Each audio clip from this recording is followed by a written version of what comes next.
Hi, everybody. Thank you all for joining us in today's special episode with Bronson Dant. Bronson, thank you so much for coming over on my YouTube channel and welcome. Thank you for having me. This is going to be really fun. And we got a lot of good stuff to talk about. I'm sure. So, Bronson, can you give us a little bit of a background about everything, like professionally, and eventually how you came to find the carnivore diet and what it Yeah. has done to you, and especially at 50, like how, like when did you start and all that hmm good stuff? Yeah. So professionally, real quick, I'm a coach. I'm a fitness coach. I've been doing fitness coaching for 12 years. I do nutrition coaching and do mindset coaching, behavior change, things like that. So just working kind of in general around all the different aspects of helping people improve their quality of life. Um, we'll talk about what that means as we dig into different stuff. But I've been doing that for a while. I used to own a CrossFit gym. I've been a CrossFit athlete. I've done a bunch of different things in the fitness space. I got into carnivore a little over 4 years ago. I didn't get started in my journey towards health until my late 30s. So I started there in like 37, 38 years old, did a bunch of things, made a lot of mistakes, found carnivore about 4.5 years ago. So 45 years old or so. And that's really where everything kind of just blew up and came together.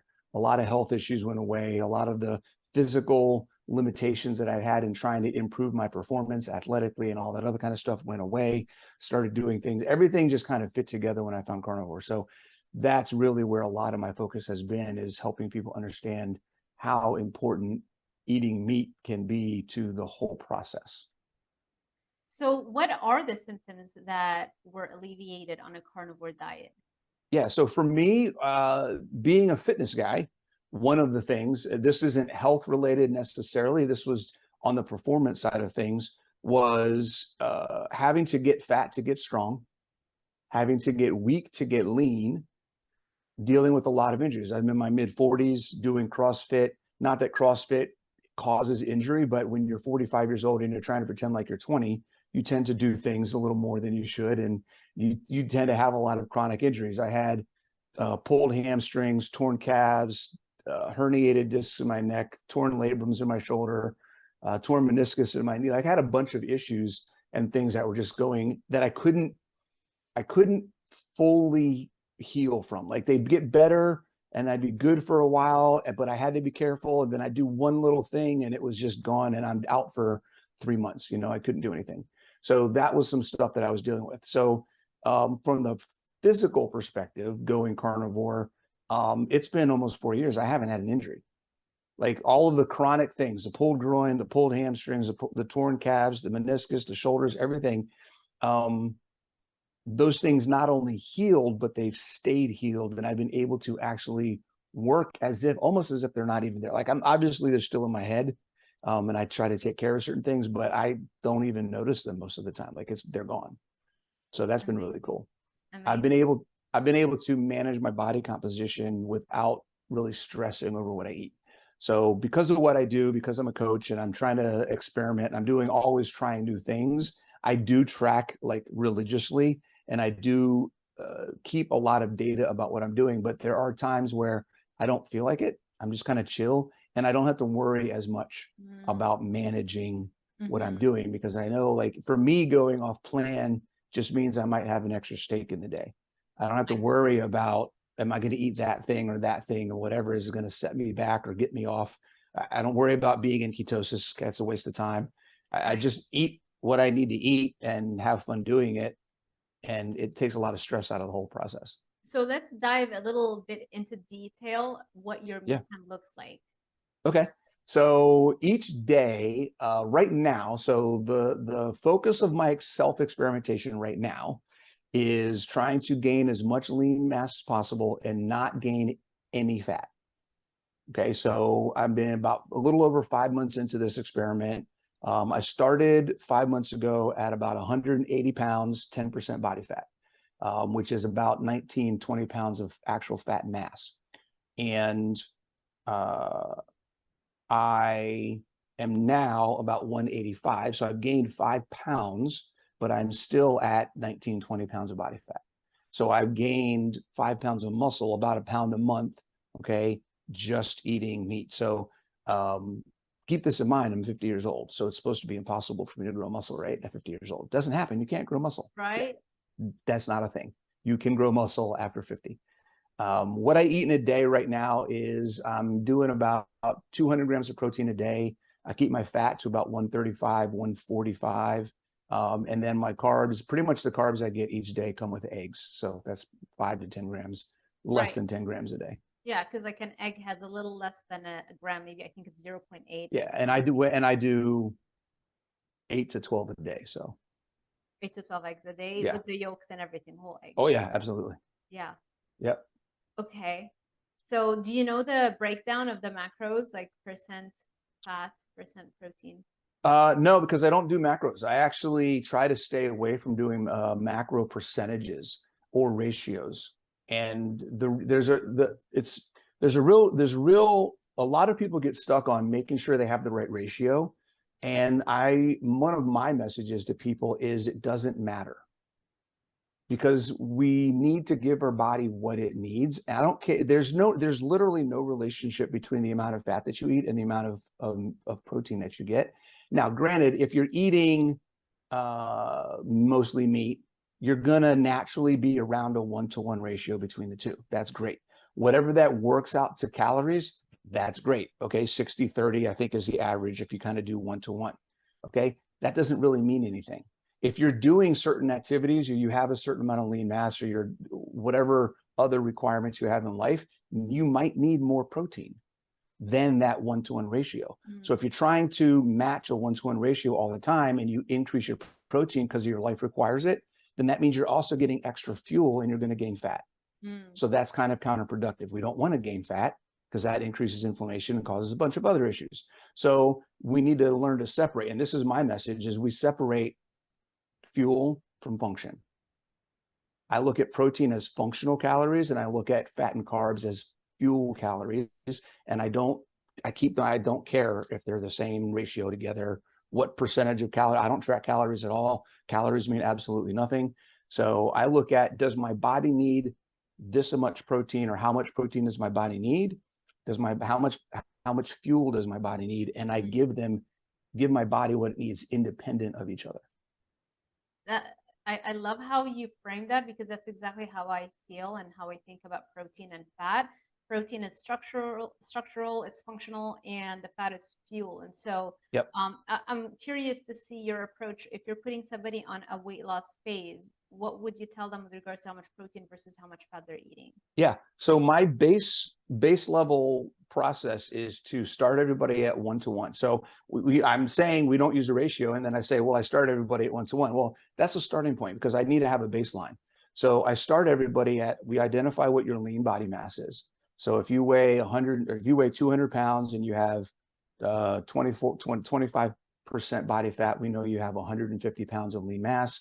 So your goal is 150 grams of protein and no more than 150 grams of fuel.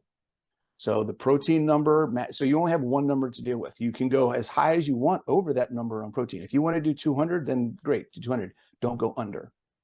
If you want to go low, if you want to do 100 grams of fat, then that's fine. Just don't go over 150. Okay, so that's our starting point. From there, I then work through the process of slowly varying each of those to kind of see how quickly they, because when we're looking at protein, we're looking at how fast do you build lean mass, how fast do you recover from workouts, are you having issues with energy? Like, there's a handful of things that we look at when we're talking about protein intake. So we want to make sure that they're getting enough, but then there's a point where diminishing returns, you don't need that much. Okay, and I think we're looking at about 1.25. I look at about 1.25 is the most that most people need to lean mass to really get the maximum muscle building, muscle protein synthesis, cellular repair, recovery, all that kind of stuff.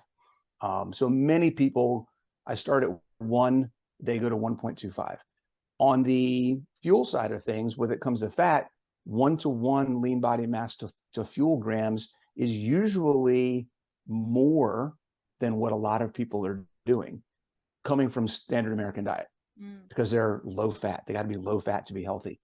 People coming from keto, it's usually less. Yeah. So I get both Yeah. sides of that. And some people are like, oh my God, I can't believe I can have that much fat. And other people are like, I need 2 times that much fat. I can't do it. Like, That's and so and funny. then This I is exactly my experience with my clients. I yeah, love that we're exactly the same. Yeah. yeah. And it's funny because, I try to explain to them the whole idea of giving yourself what your body needs. It's not about a ratio. So I use what I call the maximum energy threshold, where we go up in the body, in the fat intake, to kind of see at what point over a 2 or 3 week period does this amount of fat cause you to gain fat. Mhm. If you're at 150 and you can do 150 for 3 weeks and you're losing body fat, then you're not at your energy threshold. So let's go to 155 or 160 for a couple of weeks. If you gain body fat at 160, then we know you can't go higher than that. Otherwise, you're going the wrong direction. And so Yeah. there's your limit. So anything under that number is where you can go and maintain or lose body fat. And that's kind of how it works. So I start at a 1-to-1 ratio, 1-to-1-to-1, Mhm. and then we adjust either direction based on a bunch of factors that go into all the different quality of life aspects, energy and Yeah. and function and all that kind of stuff. Yeah, and how they're tolerating the diet and all that stuff. But Yep. me too, same thing. For me, most of my clients come to me for weight loss, it seems, Mm-hmm. and I do the same thing. I do the 1-to-1 ratio, or which comes out like 50% fat, 50% protein, and it's so funny if they've had a keto, or even if they're doing carnivore. There's a trend in carnivore to go higher fat, and so it's like I want to do higher fat, but they're struggling to lose weight. And Yeah. it's like, well, maybe let's try this. Let's try Yep. cutting, because you're still getting a lot of fat on 50% fat, For sure. For It's sure. still a lot. You're not eating chicken breast, you're Right. eating ground beef, you're eating egg yolks and things like that. So, okay. You mentioned your grams of protein and fat in terms of what you eat, but I wanted to know also like the quality, like the kinds of food, Yeah. like are you doing salmon? Are you doing yeah. Everything. Yeah, the Okay. whole thing, right? I mix it up and based on what experiments I'm doing. So right now, I'm generally a little leaner than I may normally be. Mm, So my maximum energy threshold is about 170, okay. 170 to 175 grams of protein of fat per day before I start gaining body fat. So Uh-huh. right now I'm keeping it at 135 because Mhm. I'm trying to maintain the body fat that I have while building muscle. I want to specifically stay lower on the body fat. So I'm generally leaner, which means I have a little bit more turkey, a little bit more fish, a little bit more shrimp in my diet than I normally would, because my Mhm. normal go-to is lamb. For me, I could eat 2 pounds of lamb and a dozen eggs every day, and I would be the happiest person in the world. But right now, I'm doing a little bit more turkey, a little bit ground chicken, ground turkey, Yeah. and more fish and seafood than normal. What about dairy, like butter, cheese, that kind of stuff? Butter daily. I cook my eggs in butter. I don't know if there's any other way to do it that makes sense to me. Yeah. Uh, outside of that, every once in a while, I'll do cheese. The problem with cheese is if I go to the store and buy one block of cheese, somehow 8 other blocks show up and I don't know where they came from. It's like it duplicates and replicates in my fridge. And then I'm eating it for way longer period of time than I need to. And Mm. when I eat cheese, I used to be severely lactose intolerant, severely lactose. I couldn't smell cheese without having to go to the bathroom. Hmm. I'm at the point now where I can eat cheese and I don't have an issue of having to go to the bathroom. I actually just get a little constipated for a couple of days if I have like 2 or 3 days in a row with some cheese, which Ah, is bad because I love halloumi cheese. I love mozzarella, tell me like about all it. that. Oh my God, I could just eat that stuff all the time. Halloumi. So I try to not do cheese more than once or twice at a time. And then I take 2 or 3 or 4 weeks, and then don't do it, for that time Yeah. before I do it again. So I like it. I just don't do a lot of it. Do you get cravings? Not really. It's just more of I'll be in the store and see it and be like, oh, I haven't had that in a while. I think I can probably fit that in for a couple of days. And then I grab some. Got it. Okay. Yeah. Um, and do you drink coffee? Every day. Okay. So Yep. that's the only plant thing, I guess.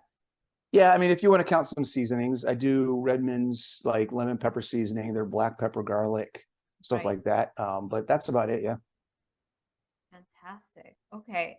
Let's talk a little bit about your exercise right now and Sure. how your workouts are structured. Okay. So we can talk about a couple different phases that I've been through. So I'm in like a third or fourth kind of phase since I've been carnivore. So when I started carnivore, I was doing CrossFit. I own a CrossFit gym. And one of the reasons that, you know, I got into it outside of the health aspects, which we didn't really talk about, but I had urgent bowels, I had IBS, my life was controlled by Well, how, why don't you tell us about this and then let's dive into and then the it. fitness. Yeah, yeah, Okay. yeah. Yeah. So the health, we talked about the, you know, getting fat to get strong, getting weak to get lean, and performance and injury and all that kind of stuff. But the other aspect of making the change was my life was literally controlled by how close I was to a bathroom. So anytime I made a trip somewhere, I had to go to the bathroom before I left the house, maybe had to stop on the way. There was always toilet paper, paper towels in my car, just in case I had to stop on the side of the road. Like whenever we got where we were going, I had to stop and, okay, where's identify that? I had to like scout out the place. Where's all the bathrooms? Like it was bad. Like it was really, really stressful. So Everything. Good. IBS. IBS with urgent bowels. So I would literally could be having a conversation right now with you, be perfectly fine, and then completely have to cut the conversation off and go to the bathroom because out of nowhere, this was just disaster was about to happen. Wow. That was for years. Like When I did was it start? known. Say again. When did it start? You know, that's a good question. I think it's if I really think back to the issue, I think there were signs of it most of my life. Um, in my late 30s, it really got bad. Like it got to the point where, without getting too graphic, I was in the National Guard in my like 36, 37 years old. I was in the National Guard. We were taking a like 4 hour bus ride from one training spot to another training spot. We had to stop like 5 times just for me. Just for Wow. me. There's 50 people on this bus. We had to stop along this route like 5 or 6 times just so that I could go to the bathroom because I was destroying the bus. My gas, like literally, they literally made me sit like up front, open the windows, like everybody, Oh, all the windows on the bus are open. Like it was bad. But that was wow. my life. That was my life. Everybody knew that that was just something that if I'm around, that's going to be something I got to deal with. You're dealing with. Yeah. So it Wow. was bad. Yeah. It was really bad. Yeah. Within 3 months of going carnivore, that was gone. That was Okay. completely gone. Completely When gone. did it gradually get better and then by 3 months completely gone? Honestly, I think within a week or two, it was probably better. But because I had built my routine around preparing for these issues, it was about 3 months before I realized I don't need to do this anymore. Like I'll go to the bathroom before we get in the car to go somewhere. And I go to the bathroom. And after a few days of doing that, it's like, you know, I haven't gone to the bathroom any of these times. I wonder if I need to do that. And then it was the fear of, okay, I'm not going to go to the bathroom this time and see what happens. Right. And then it's like, okay, the whole time I'm driving, I'm like, oh my God, oh my God, oh my God, oh my God. And, you know, after doing that a few times, realizing, hey, you know what? I think this is gone. Like it's not a problem. And now it's been 4+ years. And this may sound really weird, but being able to feel the urge to go to the bathroom and not have to act on it because you're in a situation where you can't, but not have to worry. So I'm at a point now where if I'm on a train somewhere, if we went to DC recently and we're on the metro train, there's no bathrooms on the metro, right? And I'm sitting there, I'm like, I think I need to go to the bathroom. We've got another 20 minutes on this train before it stops and I can get off somewhere where I know I can go to the bathroom, but I didn't stress over it. Before I would have been like, is there a corner somewhere? Like, you know, what's going on? And my Right. stress level would have been out the roof. So it's gone. Like the amount of freedom that I have now is crazy. Does your doctor or whoever was treating you know about this? What did the establishment think? No, see, and that's the thing. I never, I never acknowledged or never clicked in my head that this wasn't how things were supposed to be. Huh. It never like at no point in time, and I feel very ignorant thinking back now, like how naive was I to think that this isn't something wrong with me. I Right. just thought it's always been this way. That's just how it is. So I just, So you've never seen a doctor for it, getting no, diagnosed. Okay. no, I You just lived never with it. Yeah. thought, yeah, I never thought that it was something that was medically wrong. Mm, I interesting. just thought like I'm lactose intolerant because I just thought people just become lactose intolerant. It happens. It's part of what people do. And Okay. some people have more gas than others. It's part of what people do. And like I never equated it to being healthy or unhealthy or what I was eating. That's the Mm, weird part. I never equated it to what I was eating. interesting. Okay. Wow. So 3 months on a carnivore diet, it's all gone. All This gone. is fascinating. Not to mention the body composition. Yep. It's easier to control it, put it where you want it to be. The aches and pains, putting on muscle becomes easier, all that kind of stuff. The amount of activity. So my recovery time was faster. So I went from being, 45 years old, doing 3 workouts a week, feeling like I was getting run over by a truck every week, getting up in the morning, not being, having to warm up to get out of bed. It was horrible. And to where now, even within 4 to 6 months of going carnivore, it got to the point where I'm doing 5, 6 workouts a week, CrossFit workouts at the time. And I'm like, I feel friggin' fantastic. This is amazing. I felt like 20 years younger. So just the overall everything about going carnivore made everything about my life get better. You most certainly do not look like you're 50. You look Thank way, you. way younger. Do you Yeah. feel, have you always looked younger than your age? Do you feel like you're looking younger? I mean, it depends on what looking younger means. I was definitely much rounder in the face when I was 70 pounds heavier. Right. Inflamed. So Yeah. that might put some age. I actually try to keep my beard a little scruffy now, so the grays come out, so people know I'm not a kid. But yeah, Take me seriously. I'm 50. right. That's funny. Okay. All right. So that's amazing. I mean, I hear these transformations every single day. People DM me all the it's like miraculous, seriously, the Hmm. stuff that happens. None of it we've ever been taught, and I don't see how they're going to teach it anytime soon. Right. Unfortunately. This is what we have. We have this platform, and we're trying to get people to know that no diagnosis is a life sentence. Everything is reversible. Do you realize, like, to this day, there are doctors who still believe that diabetes is non-reversible? This is like the Oh yeah. easiest thing that goes away. I mean, it's Yeah. shocking. So, congratulations on your transformation. Let's now Thank you. talk about your exercise as Yeah. of lately. How are you structuring it? Yeah. So when I started doing carnivore, I was doing CrossFit. Like I said, I went from 3 days a week to 5, 6 days a week. Felt fantastic. Was doing awesome, setting personal records, getting stronger, getting faster, all of the things. And then COVID happened. Hmm.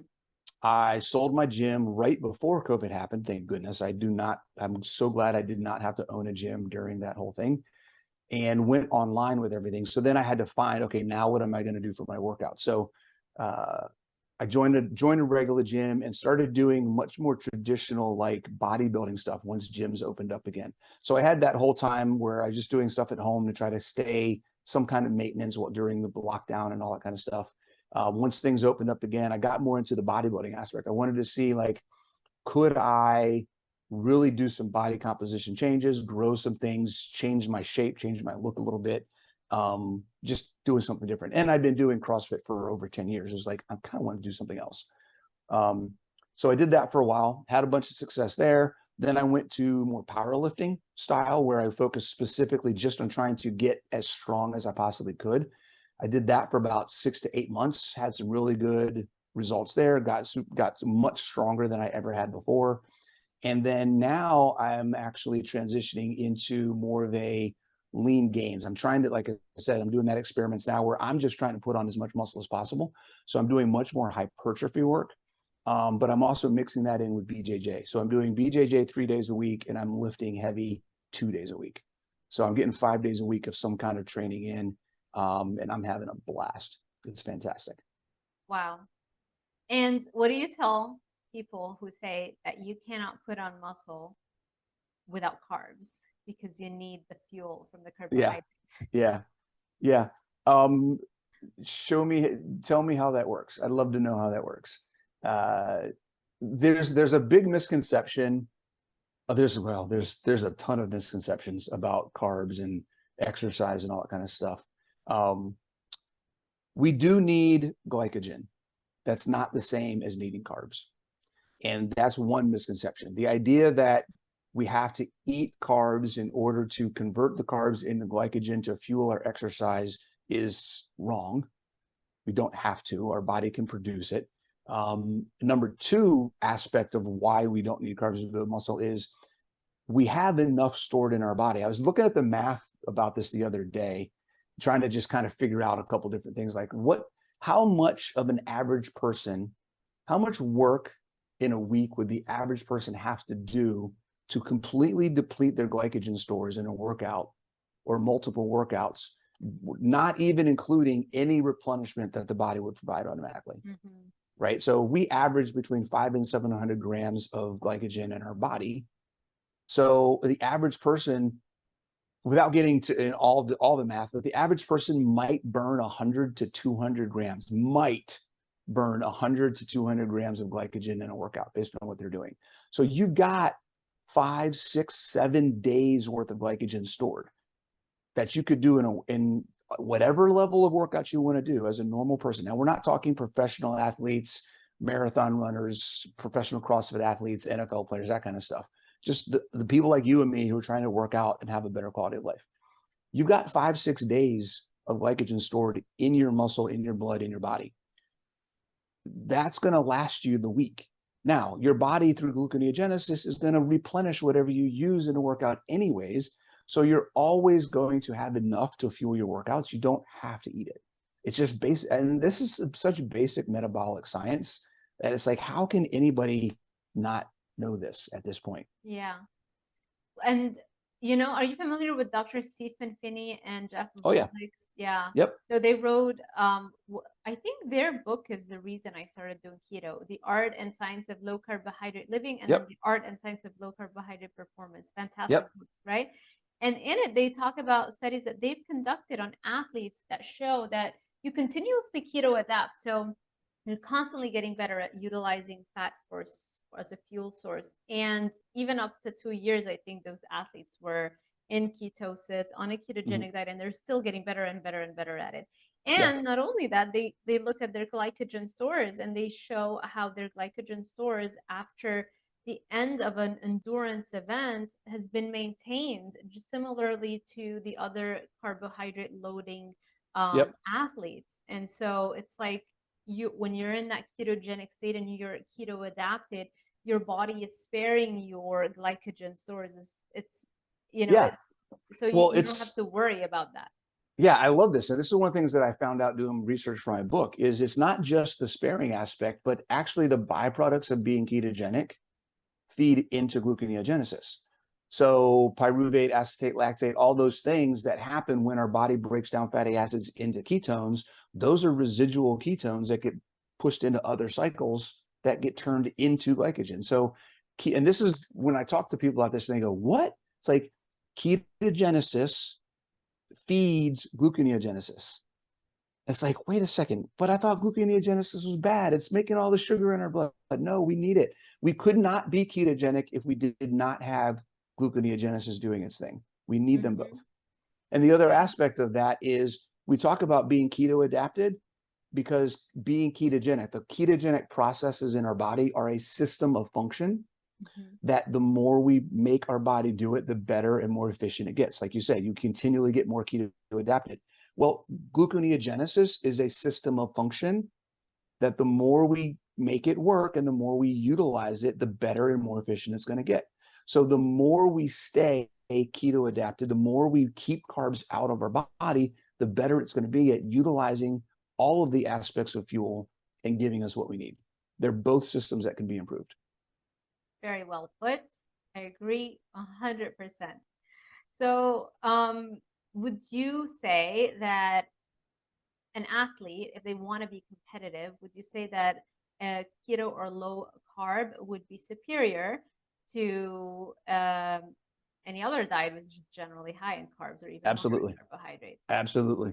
Absolutely. I think any for an athlete, any nutrition plan that you're going to follow needs to have the highest amount of nutrients, the highest amount of protein to help you build and recover, the least amount of inflammation, the highest amount of bioavailability, and something that is going to be as sustainable as possible without you having to manage and balance a bunch of different factors.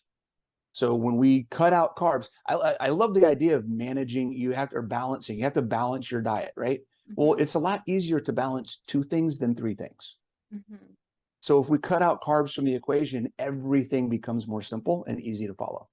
So from an athlete's perspective, you don't want to be freaking out about what you're eating because you want to just go do what you want to do. Yeah. Make that as simple as possible and then go perform.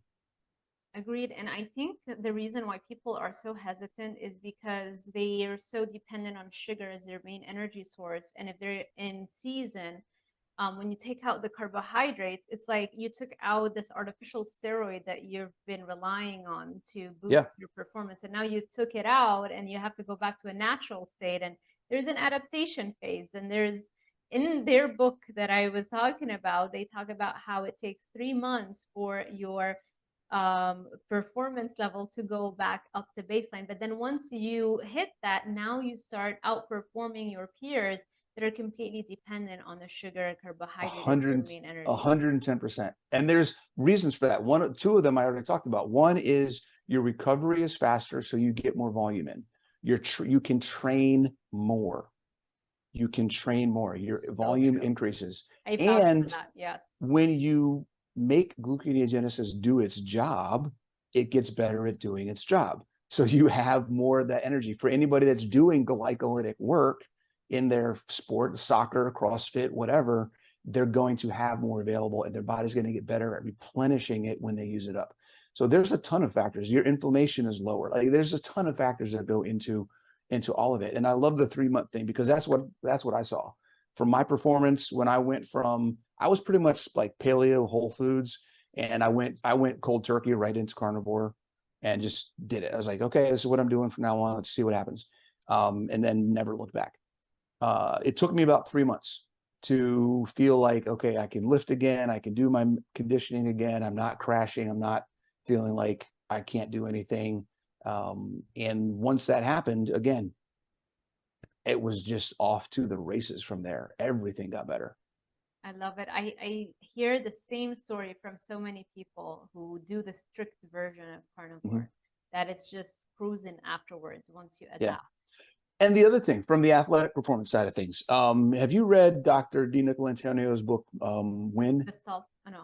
The Win. So he's got a new one that came out. I think it came out last year called Win. And it's basically take the salt fix, right? Yeah. And take the focus of the discussion around salt from general health to specifically sports performance. It's fantastic. It is absolutely amazing. The stuff that he's got in there. It's like an encyclopedia of studies. Basically, he's got a topic, a bunch of studies, and then he breaks all the studies down and explains how these different things work and why you should or shouldn't do different things. And he talks about everything. So different types of performance, different types of sports, how you should preload or post-load sodium, like all sorts of different things. In here, in that book, he talks about salt being the best ergogenic aid that there is. Like it's going to beat anything you can get off the shelf. It's going to help you perform. And it's something that I've seen. So energy wise, when I take a bunch of salt before a workout, I go crush the workouts. Like it's crazy how much having that extra sodium and blood volume and all the things that does for you, your central nervous system activity, everything is so much better. That's so interesting. When I first was starting the keto thing and I heard about the keto flu and I didn't want to suffer from that. So I bought some salt tablets off of Amazon. But back then I was still drinking coffee and I would still have headaches. And I would notice that when I take the salt tablet, it would trigger a headache a lot of times. And so I stopped doing that. But now that I've not drunk coffee or any source of caffeine in over 10 months, I haven't had headaches throughout the period, which is mind blowing because it's something that I've always struggled with. The moment I have a Cool. stressful day, like multiple interviews in one day, plus like it just, which is basically what all my days are like right now. Yeah. I used to always have headaches. I couldn't handle all that stress. And now it's like no more headaches, which is mind blowing. So anybody's still drinking coffee and having headaches, think about that link. Yeah. Yeah. So I wonder if I would go back now and I get those salt tablets, if that would be like a good ergogenic aid, or like it Possibly. might. Yeah. He recommends, this is crazy. He recommends 3 to 4 grams of sodium an hour before a workout. Wow, that's a lot. Well, that's what I said. I'm like, you gotta be kidding me. That's holy cow. It's Now, like so I do salt. 2 to 3. Like I'll put 2 elements in my water in like a shaker bottle, a little of The water. elements. Okay. And then I'll do that and try to get that in like 45 minutes to an hour before I go to the gym. But Which ones do I you don't get? Do you know. get the sweetened ones, the flavored ones? Yeah, Which flavor is your favorite? all of them. I don't care. They We get all. them all. Yeah, we get them all. They're Whichever sending ones. me. They're sending me. I haven't tried them yet. They're sending me. They're on the way. So I'm Awesome. excited Awesome. to try No, them. they're fantastic. I love them. I Yeah. do 4 to, right now I'm doing about 4 to 6 a day, but I've been up to as many as 10 or 12 a day. Packs of those like Yeah. little pouches. Yeah. 10 or Wow. 12, 10 or 12 Yeah. of those, plus another 2 or 3 grams of salt on my food. So I've been up to 12 to 15 grams of salt a day. That's amazing. I do a lot, but I'm doing it from Gatorade at the moment because I train a lot. I Oh, run. Yeah, I do. So oh, so okay. now that I'm gonna get the elements, I think that that's Yes. gonna be the swap, that Swap I'll that be out making. 100%. Yeah. 100%. You're never going to go back. I'm so excited. Wonderful. Okay. I was curious to see how you found out about the carnivore diet the first So, time. someone told me about Dr. Baker's podcast with Joe Rogan. And I don't know, I don't remember exactly when that was, but it was it was the end of April 2018 that I heard about it, listened to it, took 3 or 4 days, did some research, which there wasn't much out there at the time. I found a couple, like Dr. Mabry and Zero Carb Zen was a group on Facebook. There was a couple groups out there. Did some research and then said, all right, it doesn't sound that crazy. It's not like I love eating veggies anyways. So May 1st, 2018 is when I started, and I haven't gone back since. And you haven't touched any plant food since, other than seasonings and stuff. Yeah, well, I mean, no, there's in the last 4 years, I may have had a couple servings of salsa or pizza sauce when I make cheese and pepperoni on chicken crust or something like that. Put some tomato sauce on there, but other than that, no. I mean, my regular daily nutrition plan doesn't include any plant-based anything. Fantastic. Okay.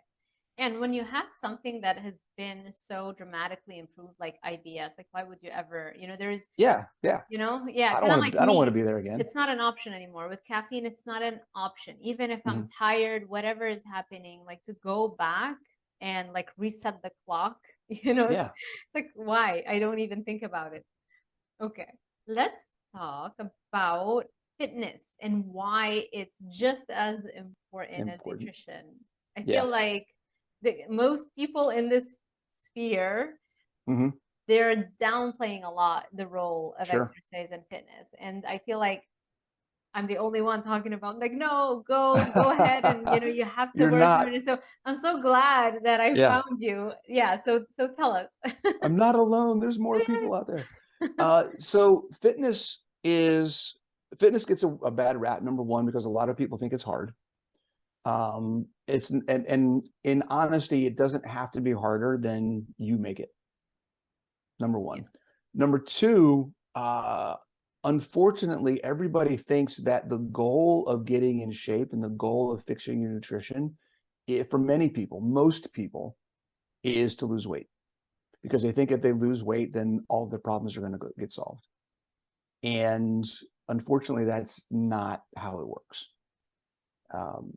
Losing weight isn't going to fix your health problems. Losing weight isn't going to fix your self-image. Losing weight isn't going to make your life better. It's going to help with some of the other symptoms, right? Because when we talk about allostatic load and all the different stresses and things that we have that are pushing us down, removing one is going to make all the other ones feel a little bit lighter. Mhm. But that doesn't mean they're gone. You still have them. You still have to deal with them and figure out how to make them go away. What we want to do, and this is the goal of starting this journey. The goal of starting this journey is I want to have a better quality of life. That's the goal. That has nothing to do with how much you weigh. That has nothing to do with how much body fat you have. That has everything to do with how well your body functions.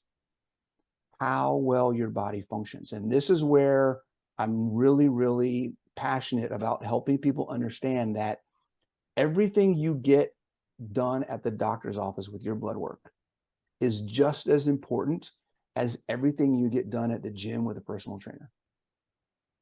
They should be the same thing. When you go to the doctor's office for your annual physical, it is criminal that they are not checking your range of motion, checking how well you can do a push-up or a hand raises or squat and sit in a chair or any of those other types of things. Like that should be part of it because it's all part of it. I don't care if your A1C is 4.9 if you can't get on the ground to play with your grandkids. It doesn't matter. That's what this is about. This is about living an independent and physically capable lifestyle. Yeah. And too many people are focused on their blood work and not on their physical performance. So in order to live a full and healthy and independent quality of life, you need to have fitness because it's not just about fat loss. I look at all of this. We talk about the allostatic stress load. We talk about having all these stressors on our lives. There's two main types. There's internal stress and there's external stress. Internal stress, there's technically three. If we talk about emotional, that's a whole nother discussion for another day. We can maybe do another video because we could talk for hours on that. But the emotional stress can have an effect on internal and external stress. So that's where kind of everything ends up is internal, external. Internal stress, I look at as nutrition can help fix things that are going on inside your body to remove stress from your body. And by stress in our body, we most commonly refer to that as inflammation. So removing inflammation in our body, nutrition can fix that. Mm-hmm.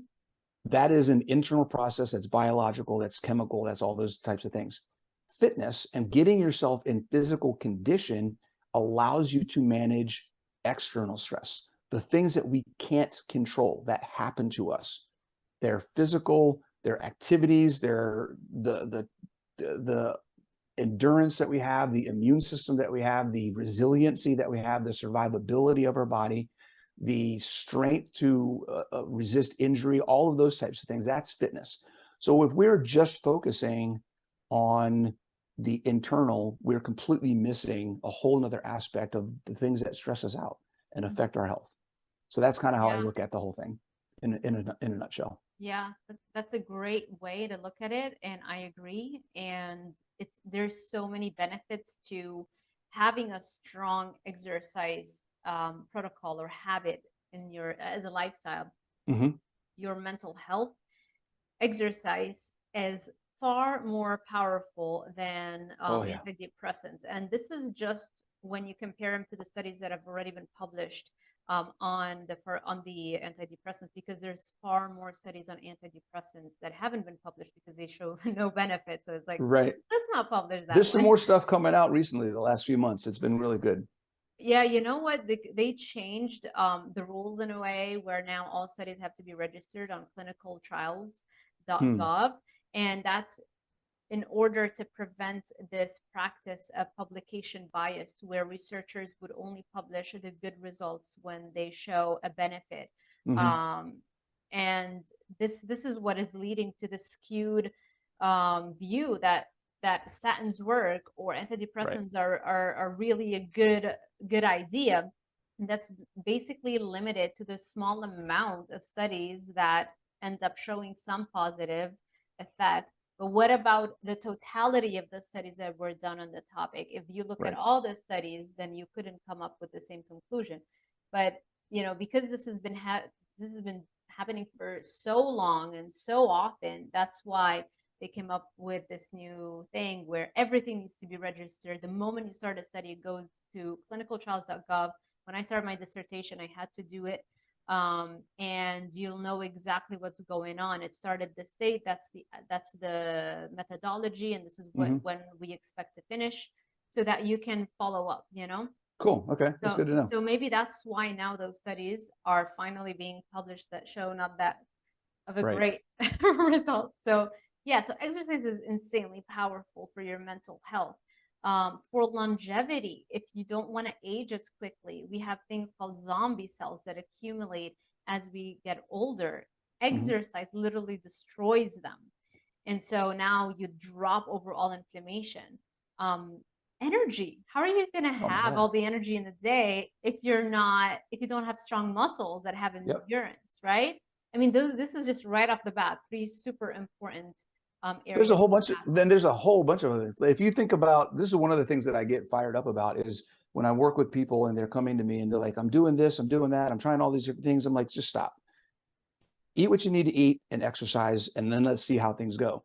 You don't need to intermittent fast. You don't need to do this. You don't need to do that. You don't need cold therapy. You don't need red light therapy. You don't need all that. If you're not focusing on your nutrition at the basic level and moving your body at the basic level, why are you trying all this other stuff?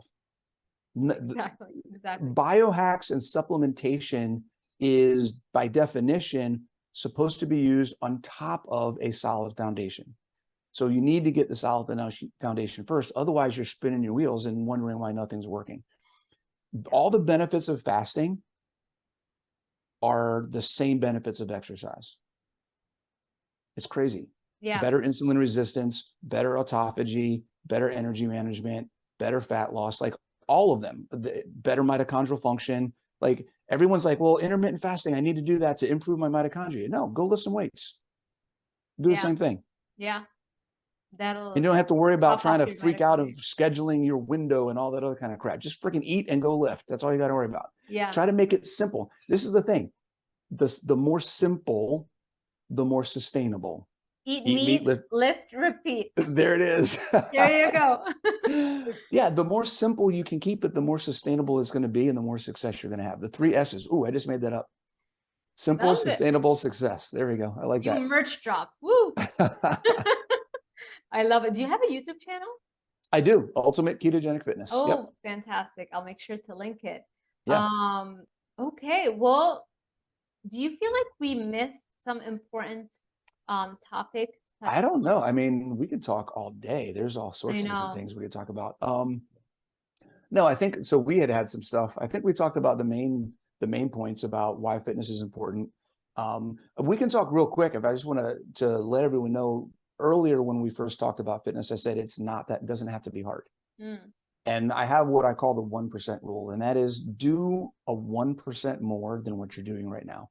It doesn't have to be, I don't know what to do. I haven't done anything. I'm afraid to go to the gym and join a gym and do all the stuff that I don't know how to do. Don't. Find something, and this is the thing. If your goal, which I want your goal to be improving your quality of life, identify something in your life right now that is hindering your quality of life. That is physical. It's hard for me to walk up the stairs, so that causes me depression. I have to rely on other people to go get stuff for me, whatever it may be. Okay, so walking up the stairs is your limitation right now. Walk up the stairs 1% more than you do right now. Yeah. That's all you got to do. You don't have to go to the gym. What you want to do is you want to find something in your life that is physically challenging, and then do it until it becomes easy. Yeah. That will immediately help improve your metabolism. That will help get you stronger. That will help build your resilience. It will help build your immune system. It will help improve your quality of life starting from day one. And you don't have to join a gym or do anything crazy to do that. And it will set you up for success. Yes. YouTube has tons of insanely high quality step in place videos, exercise videos. I mean, you can literally drop hundreds of pounds just from your house, just doing those videos every day. And I love what you said, it reminded me of a quote: do the hard thing until the hard thing becomes the easy thing. You cannot expect to grow a bicep muscle without some level of discomfort, right? So why would you expect to improve in any area of life without some level of discomfort, right? Yeah, it's absolutely. Just that initial little hiccup, but you have to understand that that's the adaptation process. You should love it. And if you don't feel it, then that means you're probably not moving the needle. Right. Well, and there's a difference in the discomfort. too. The discomfort of being sick and weak and sedentary is a discomfort that is put on you by your physical limitation. The discomfort of you working to improve your quality of life is a discomfort you are in control of because you have a purpose. The discomfort of not going anywhere or going backwards closer towards the ground is uncontrolled. That's not something you have control over. Yeah. You have control over the effort and the discomfort and the progress that you make because you have a purpose. So that's where that's where we get into mindset and defining your why and all the other Oh, goal yes. setting and all the other stuff, which Yeah. again, that we could talk for another hour Totally. on. Yeah. So, That's honestly like 80% of my work yeah, is same here. working on the mindset of, yeah, because I feel like the clients are struggling. That's why they want to talk to you to see, okay, like mentally, how do you navigate these issues? Because they Yeah, know meat because is great, you know? yep. Yeah. Yeah, because the nutrition and the fitness is fairly easy because it's eat good food, move your body, build muscle. Like that, the step by step on how to do that stuff Yeah. is fairly straightforward. It doesn't change that much based on the person. You Yeah. make things, physically accessible. You make food, gives recommendations for individual tastes and preferences and things like that on both fitness and nutrition. But the Yeah. basics are the basics. It's really the limiting beliefs, the self-perceptions, the identity of who the person wants to be and who they are, the Yeah. connection with what is really important to them and why they're doing it. Are Yeah. they doing it for themselves? Are they doing it for somebody? Like there's a whole bunch of stuff, the habits and the routines Yeah. and all of that stuff that gets into that. Yeah. Really being a coach is way more about helping people work through their own crap in their head than it is giving a meal plan. So true. That's it. Yeah, you said it. That's basically what I end up spending most of my time with, because doing the Yep. math and the meal plans, that's the easy stuff, you Yep. know. It's those one-on-one conversations that where you really move the needle. And like you said, also the discomfort is going to be there. Like right now, if you're overweight or obese and your health is declining, you're already in the discomfort zone. Yep. So might as well get something in return for the discomfort. Right. So, at least you'll get rewarded for a Yep. transformation. You can have a fitness a brand. You can inspire other people. You can do so many things that you probably couldn't physically do right now. So you're gonna, no matter what, the discomfort is gonna be there. It's either gonna Right. be the regret, the pain, the suffering, feeling like you're not being seen, not contributing to society, or it can be the discomfort that you inflict upon yourself, that you take control and say, I'm going to bring it upon myself and I'm going to dose it in a way that I can handle it, and then I'm going Yes, to I like that. adapt to it. Dose Yeah, it in a way you can handle it. Absolutely. exactly. And then you adapt to it, like the Yep. first time you run a mile, you almost die. Now I run 13 miles and it's like, yay. Can you run a couple for me? I'll do it. Yeah. I'll add it today just in case the 13 miles don't kill me. I'll make sure to add Yeah. two for you. Oh, this Yeah, has been fantastic. Yeah. and the other thing I want to leave people with Yeah. is stop worrying about fat loss and start worrying about what you can do. The mindset, when we just talk about mindset, the mindset behind losing fat is a mindset of closed thinking, restriction, and limitation. And that's not a mindset that helps you get better at life. What you want is a mindset of growth and expansion and improvement.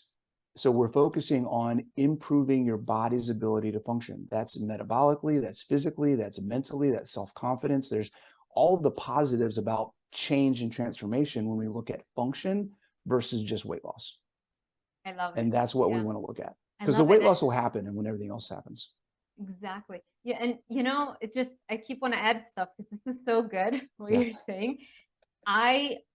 Another reason why fitness and exercise is so powerful is because the more you're working out, the more calories you're burning from movement and physical fitness, Mm-hmm. the less you have to restrict. I'm not a huge fan of, telling people like this is a little too much meat, or this is like, just any kind of restriction on a diet a Mm-hmm. lot of the times can backfire. And so when you're burning a lot of calories, you don't have to restrict as much, or if any, with your meal plan, as long as you're Mm-hmm. choosing the right foods, of course. Yeah. Because if you're gonna have cake, I don't care how Yeah. much you work out. Well, that's one of the reasons I love carnivore as well, because it's a protein prioritization. And Yeah. anytime you prioritize protein, you're going to increase your nutrient density and decrease your caloric intake.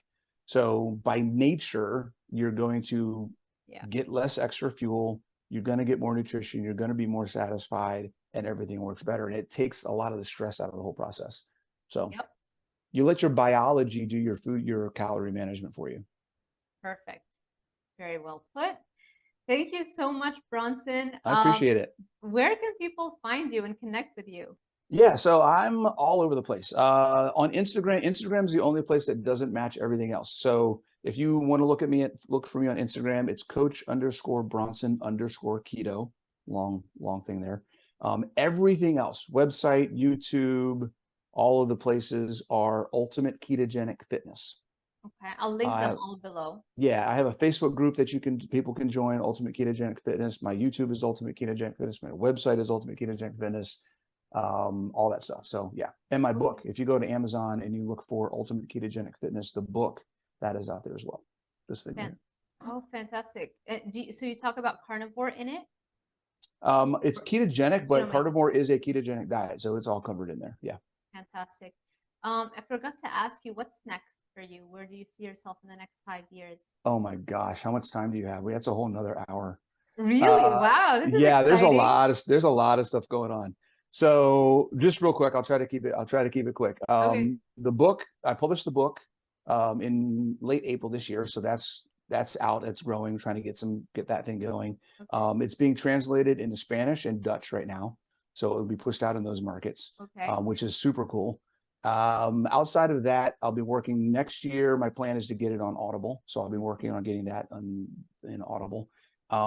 So that's the book. I have a challenge that I run every three months, every quarter, that I've partnered with InBody. So InBody body composition. So I'm partnered with them. We run a challenge a 10-week challenge every quarter. Okay. Where people come in and we do nutrition and fitness and body composition tracking, that kind of stuff, which I'll send you the link. Actually, I'll send you a link that's got a bunch of info, but we did a case study that got published last month.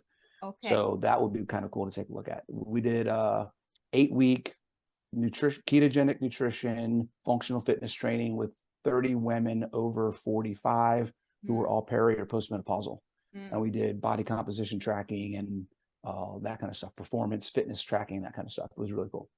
But just in case we didn't know what was going to happen, right? Improved body composition, improved physical performance after menopause. So they didn't die. That's good. They didn't die. Good. Their hormones weren't all messed up. They actually improved. They all loved their life. They didn't want to stop. So that's going on. I'm going to be releasing so one of my things I love, in my coffee every morning, I do beef protein powder, chocolate. I make like a mocha. I love it. I found out several months ago, about a year ago, that beef protein, which many people don't know, is actually not beef protein. It's collagen and gelatin protein. So I have a lot of clients who come to me and they're like, hey, I'm taking this, I'm taking that, and I'm taking collagen. I'm like, you can take collagen, peptides. Yeah. Or if you want to just take some beef isolate protein, it's basically the same thing. Okay. Okay.